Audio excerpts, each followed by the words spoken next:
দলীয় নির্দেশনা মোতাবেক ১৬ই ডিসেম্বর মহান বিজয় দিবস উদযাপনের লক্ষ্যে শুক্রবার সকালে বরিশালের গৌরনদীতে পৌর বিএনপির উদ্যোগে এক প্রস্তুতি সভা অনুষ্ঠিত হয়েছে।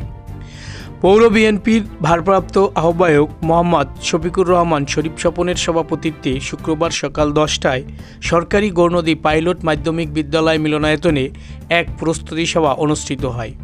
সভায় প্রধান অতিথি হিসেবে উপস্থিত ছিলেন গৌরনদী উপজেলা বিএনপির আহ্বায়ক বীর মুক্তিযোদ্ধা সৈয়দ সরোয়ার আলম বিপ্লব।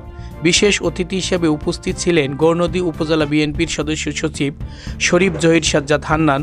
বক্তব্য রাখেন গৌরনদী পৌর বিএনপির সদস্য সচিব মোহাম্মদ ফরিদ মিয়া, পৌর বিএনপির সিনিয়র যুগ্ম আহ্বায়ক মোহাম্মদ কামরুজ্জামান খোকন, যুগ্ম আহ্বায়ক মোহাম্মদ জাকির হোসেন রাজা, মোহাম্মদ মিজানুর রহমান আকবর, আব্দুল মান্নান সর্দার, মোহাম্মদ জাকির হোসেন সহ অন্যরা। এ নিউজ 24 নিউজ ডেস্ক।